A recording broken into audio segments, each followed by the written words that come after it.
시편 108편 말씀을 통해서 함께 은혜 받으실 말씀의 주제는 내 마음이 정해졌습니다. 자, 오늘 다윗의 시편입니다. 오늘 본문의 상황적인 배경은 사무엘상 22장에서 24장까지 나타나고 있는 말씀입니다. 다윗이 일찍이 하나님 앞에 부름을 받고 기름 부음을 받았습니다. 우리가 구약 성경 속에서 보면 기름 부음을 받는 3대 직분이 있죠. 제사장에게 기름 붓습니다. 또 선지자에게 기름 부어 하나님이 세우십니다. 그리고 한 가지는 바로 왕에게 기름을 붓습니다. 하나님께서 미리 정하시고 세우시기로 작정하셔서 선포, 공포하는 과정이라고 볼 수 있습니다. 사무엘 선지자를 통해서 하나님께서 엄명을 내리셨습니다.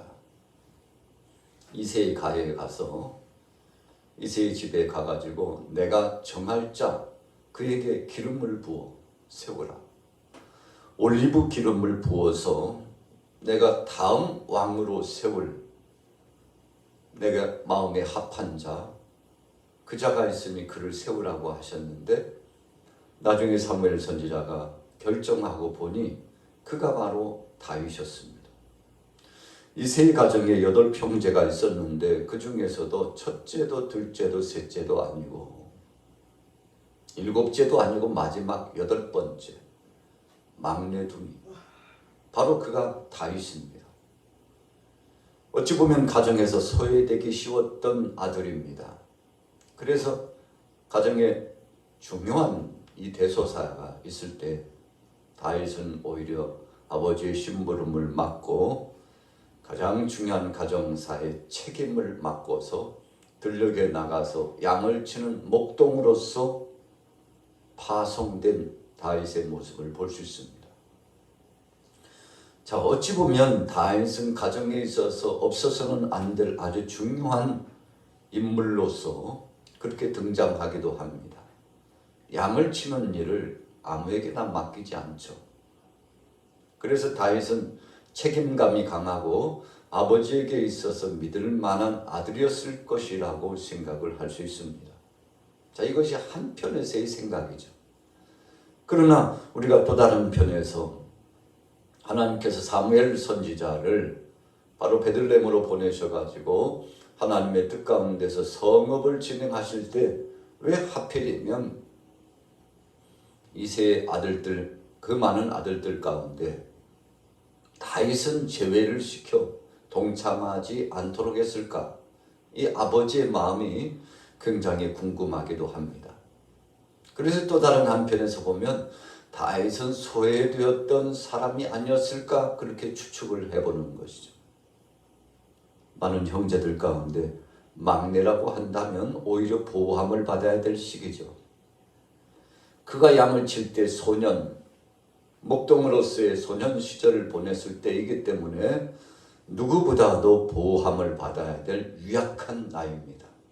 그럼에도 불구하고 가정에 기묘한 일이 있을 때 다윗이 제외된 것을 볼 때는 다윗이 시편에서도 고백한 것처럼 부모도 나를 버렸다 그렇게 고백하지 않습니까? 사랑하는 아들을 내쳐가지고 야, 너 같은 자식은 필요 없다 이렇게 버렸다는 의미가 아닙니다. 여러분, 우리가 언젠가는 한번 부모 곁을 떠나게 된다는 사실을 말씀하는 포괄적인 의미가 그 속에 포함되어 있습니다. 한편에서 보면 부모의 사랑도 관심도 받지 못한 사람으로 보이기도 합니다. 그러나 또 다른 한편에서 보면 우리 인생의 무상한 모습을 드리워 나타나는 것이죠. 하나님, 부모도 나를 버렸지만 그러나 하나님께서는 나를 버리지 않으셨습니다. 이런 의미죠. 저나 여러분들이나 부모 곁을 떠나서 살게 되어 있습니다. 독립적으로 다 살게 되어 있습니다. 어렸을 때에는 엄마의, 어머니의 치마폭을 붙잡고 아버지 곁을 떠나지 않고 가정의 울타리 중심으로 살아가죠. 그러나 시간이 되면 선생님께로 의지하고 친구들을 의지하고 나중에는 결혼을 해서 이제 가정을 이루면 독립적으로 살아가기 위해서라도 부모를 떠나는 거 아니겠습니까? 자, 이것이 바로 우리 인생론의 또 다른 한편의 모습입니다. 언젠가는 그렇게 되는 것이 우리 인생의 모습입니다. 그래서 영원히 함께 살지는 않습니다. 그래서 우리의 삶은 아침 안개와 같고 이슬과 같고 물거품과도 같은 것이라고 그랬죠. 여러분, 그래서 우리 자신들이 어떤 인생인가, 나 자신이 아브라함이 고백했던 것처럼 티끌과 같은 존재. 여러분, 우리 자신들이 먼지처럼 사라지는 존재라는 것을 깨닫는 것이 철든 인생이죠. 허무한 인생이라는 것입니다. 우리가 가진 모든 소유, 입었던 옷, 그리고 누렸던 이 가옥들, 등기되어 있는 재산 목록, 이 모든 것들, 은행의 잔고들, 여러분, 이 모든 것들이 어느 한순간 되면 아무런 효험도 없고 아무런 도움도 되지 못하고 내게 있어서는 전혀 도움이 되지 못하는 것으로 전락되는 순간이 온다는 것입니다. 그러나 우리 인생들은 알지 못하고 교만하고 방자하고 천년 만년 살 것처럼 늘 마음속에 다툼의 심정과 욕심을 가지고서 살아갈 때가 많죠. 여러분, 그러나 우리는 약한 인생이라는 사실을 잊어서는 안 되는 것입니다. 오늘 다윗이 알았습니다. 하나님, 내 마음이 확정되었습니다. 구성경에는 내 마음이 확정되고 확정되었습니다. 오늘 신성경에는 주여 내 마음이 정하여 싸우니, 내 마음이 정하여져 싸우니. 뭐라고 정했을까요? 다윗은 이제 하나님 편에 서서 찬양자가 되기를 원했습니다. 하나님 편에 서서 다 맡기기를 원했습니다. 오늘 본문의 1절에서 5절까지의 말씀은 시편 57편에 한 번 더 등장하고 있는 말씀입니다. 반복적으로 주신 과거의 말씀이에요. 여러분, 그리고 그 이후에 6절 이후의 말씀은 다윗의 생애에 있어서 또 다른 후반부의 삶을 말씀하고 있는 것입니다. 복합적인 말씀이 오늘 시편 108편의 말씀이죠. 여러분, 다윗은 다 내려놨습니다. 사실 이 말씀은 하나님께서 사무엘 선지를 통해서 다윗에게 기름 부음을 받아 새로운 새 시대의 왕이 될 것이라고는 약속을 받은 이후에 어떤 일이 발생했습니까? 참 기가 막힐 일이죠.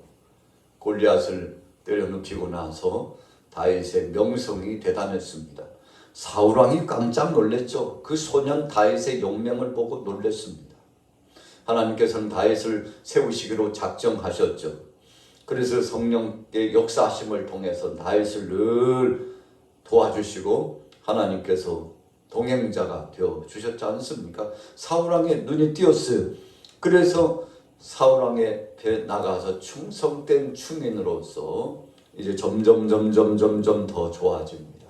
사울은 천천히지만 다윗은 나가서 싸울 때마다 만만이 됩니다. 그런데 사울 왕이 눈치챘을까요? 이제 후대 왕이 될 자는 자신의 아들 요나단이 아니에요. 다윗입니다. 이것을 사울 왕이 감을 잡았을까요? 다음 왕이 대기하고 있다. 하나님께서 나를 버리시고 저를 세웠다. 여러분, 사울 왕이 모든 것을 다 알지는 못했지만 왠지 모르게 그에게 다윗이 위협이 되는 겁니다. 다윗만 보면 속상한 거예요. 다윗이 칭송을 받고 다윗이 높임을 받을 때마다 질투심이 아주 극난하게 발동하는 겁니다. 시기심이 발동해서 견딜 수가 없습니다. 충성된 충인이 아니에요. 저는 나의 정적이라고 생각을 했습니다. 여러분, 그래서 그때부터 이 사울 왕은 괴로워서 못 사는 겁니다. 여러분, 그래서 욕심내고 육신적인 소욕을 갖고 자신의 아집을 가지고 살아가면 하루가 편안하지 않습니다. 그래서 세상에서 가장 불쌍한 사람은 마음의 평화가 없는 것입니다. 돈이 있는데도 평화가 없어요. 여러분, 누리고 있는 것이 많음에도 불구하고 명예와 권세도 있고 인맥도 있고 뭐 세상에 부러울 것이 다 갖춰졌음에도 불구하고 이 마음이 평화롭지 못해가지고 불안하고 초조하다면 여러분 그 사람이 가장 불행한 사람입니다. 그래서 성경에 분명히 말씀했죠. 마른 떡 한 조각만 가지고도 행복하고 마음 편히 살아가는 것이 육선이 고기도 많고 생선도 많고 집에 가득해서 참 부유하게 살아가는 것보다도 훨씬 더 낫다. 여러분 육선이 가득하면 뭐합니까? 근심하고 걱정이 떠나지 않아요. 불화가 끊이지 않아요. 늘 싸움박질해요. 여러분 견디지 못해요. 충동적인 욕심의 소욕으로 나갑니다. 여러분 지옥이 따로 없어요. 여러분 이렇게 사는 것은 삶 자체가 피폐해지는 겁니다. 여러분 그래서 이런 경우에 삶들이 계속 전개되는데 다윗이 사실은 이거 지옥이 따로 없구나 이렇게 생각할 수 있는 상황이에요. 그런데 오히려 다윗은 마음의 평정심을 가졌습니다. 세상의 모든 것을 다 얻었어요. 사무엘 선지자를 통해서 너는 이제 다음에 이스라엘의 이대 왕이 될 것이다. 하나님께서 너를 지명하시고 부르셨다. 계시적인 하나님의 말씀을 받았습니다. 그럼에도 불구하고 다윗은 서두르지 않습니다. 조급함도 없습니다. 오히려 마음에 평정심이 있습니다. 내가 뭐 왕이 되면 되는 것이지 꼭 왕이 되는 것이 그렇게 중요한가? 그 명예나 권세가 그렇게 중요하냐고. 그것보다도 더 중요한 것은 내가 하루하루를 하나님 앞에 예배자로 살아가는 것이요 찬양자로 살아가는 것이요 하나님이 살아계심을 믿고 인정하고 살아가는 것이 중요하다. 여러분 이런 마음이 다윗에게 확정되었다는 것입니다. 여러분 그래서 마음의 평정심을 회복한 사람이 가장 행복한 사람입니다. 작으면 작은 대로 많으면 많은 대로 하나님이 큰 것을 주셨으면 주신 대로 그거 다 취해가 버리시고 욥이 고백했던 것처럼 조그만 족살만한 것만 남겨졌어요. 자기의 육신의 몸뚱이밖에 남겨지지 않은 욥을 한번 보세요. 하나님이 다 취해 가셨죠. 여러분 그의 주변의 사람들은 만족하지 못했어요. 당황했습니다. 아니 세상의 동방의 의인 거부가 하루아침에 모든 것을 다 잃었는데 그런데 그 사람의 행색이 눈 하나 깜짝하지 아니하고 오히려 하나님 앞에 찬송하고 감사하고 있는 모습을 보고 어찌 보면 답답하기도 하고 미련둥이 같기도 하고 아니 차라리 하나님을 향하여 욕해버리고 인생 종치시고 죽어버리시지 이게 사는 겁니까? 당신이 사는 거냐고. 여러분 기왓장을 가지고 몸을 긁으면서 비고름이 상접한 자신의 몸에 고통을 느끼면서 살았던 욥, 주위 사람들이 보기에 너무 답답하고 힘들어 보여요. 여러분 주위 사람이 괴로웠다는 것입니다. 그런데 욥은 평화로워요. 하나님 앞에 찬양하고 영광 돌렸어요. 그러면서 위대한 고백을 하시지 않습니까? 주신 자도 여호와시오니 취하신 자도 여호와. 그분이 하시는 거 당연하다고 그랬습니다. 하나님께서 우리에게 그동안에 복을 주셨다면 이제 하나님께서 저주까지 주실 자격이 있고 그분은 능하신 분이요 사람의 생사화복을 주관하신 분이니 우리가 저주까지도 달게 받아야 되는 거 아니냐고. 여러분 욥기의 결론편의 총론적인 의미가 바로 그것입니다. 하나님이 복도 주셨지만 저주도 주신다. 우리가 복을 받았지만 어떤 때는 유익하지 않다고 생각하는 저주 같은 것이 와도 질병의 고통이 와도 탄식과 한숨이 와도 물질의 궁금함이 와도 사람들과의 관계 속에서 파산한 배처럼 깨져서 바싹 접시가 깨지는 것처럼 다 깨져버렸어도 그러나 그때도 여전히 하나님은 살아계신 하나님 그분 여호와 하나님은 엘샤다이 하나님 전능하신 나의 하나님이라고 고백할 수 있는 신앙인. 여러분 이것이 진짜 신앙인이라는 것입니다. 그래서 예수님께서 3년 동안 사랑한 제자들을 훈육하시고 가르치시면서 총론적인 결론의 말씀을 주셨죠. 너희가 세상에서 앞으로도 많은 환난을 당할 것이다. 주여 주여 하는 자가 다 천국에 들어갈 것이 아니고 내 아버지 뜻대로 하는 자가, 행하는 자가, 그 삶 속에서 어떤 상황 속에서도 믿음을 지키고 하나님 부정하지 않는 자가 천국에 들어가리라. 예수님께서 이 명언의 말씀 한 말씀 나타나시고 또 덧붙인다면 무슨 말씀 주셨습니까? 누구든지 나를 따르려거든 자기를 부인하고 자기 십자가를 지고 나를 쫓을 것이니라. 이 제자들에게 너희들 나와 함께 죽을 준비 되어 있어? 이런 말씀이거든요. 함께 죽을 수 있느냐? 그것이 십자가였습니다. 그것이 자기 부인이었어요. 자기가 가지고 있는 거 다 내려놓고 오늘 주님이 다 가져가셔도 감사하고 찬양할 수 있어. 그런 믿음이 있냐고. 그래야 천국 들어가는데. 여러분, 예수님이 그 말씀을 제자들에게 주셨는데 부자가 하나님 나라에 들어가기가 얼마나 어려운지, 낙타가 바늘기로 들어가는 것보다 더 힘들다 그랬어요. 여러분, 참 황당하죠. 그렇게 거대한 낙타하고 바늘기 조그마한 눈꽃만한 그 구멍하고 비교가 됩니까? 여러분, 그런데 예수님께서 이상한 말씀을 하시는 거예요. 부자가 천국에 들어가기가 힘들다. 여러분, 여기서 부자는 무엇입니까? 세상 것 때문에 취해 있는 사람들입니다. 주님보다도 세상 것이 더 중요하고 명예가 중요하고 세상에 여러 가지 일들이 중요하고 세상의 유행이 중요하고 세상 사람들이 추구하는 그 삶의 목적과 목표와 철학이 중요하고 어떤 사상과 이념이 중요하고, 여러분, 그래서 세상 것이 더 중요하대요. 그것을 쫓아가는 거예요. 그래서 마음을 다 빼앗겨 버린 겁니다. 믿음의 사람 같지만 이미 믿음의 사람이 아니에요. 여러분, 이렇게 살아가는 사람이 많은데 불행한 자라는 것입니다. 사울 왕이 그렇게 살아갔어요. 여러분, 세상에 이스라엘 나라에서 최고의 것을 누리고 있었는데 그 감사하지 못했습니다. 하나님께서 그를 왕의 권위를 허락해 주셨는데 하나님 앞에 영광 돌리지 못했어요. 오히려 불순종하고 자기 마음대로 하려고 적스러운 고집을 가지고서 인위적인 방법을 가지고 하나님의 뜻은 저버리고 나아가니 하나님께서 급 실망하시고 내가 사울을 버렸노라 그렇게 말씀했죠. 왜요? 하나님께서 사울에게 기회를 주셨으나 그는 회개하지 않았기 때문에 그렇습니다. 그래서 예수님이 주신 말씀, 상통하는 말씀, 무슨 말씀이셨습니까? 성령을 거스리는 자는 사함을 받지 못한다. 다른 모든 죄는 용서받지만 성령을 거스리고 해방하는 죄는 용서받지 못한다. 무슨 뜻입니까? 회개하지 않는 자는 구원받지 못한다. 이런 뜻이에요.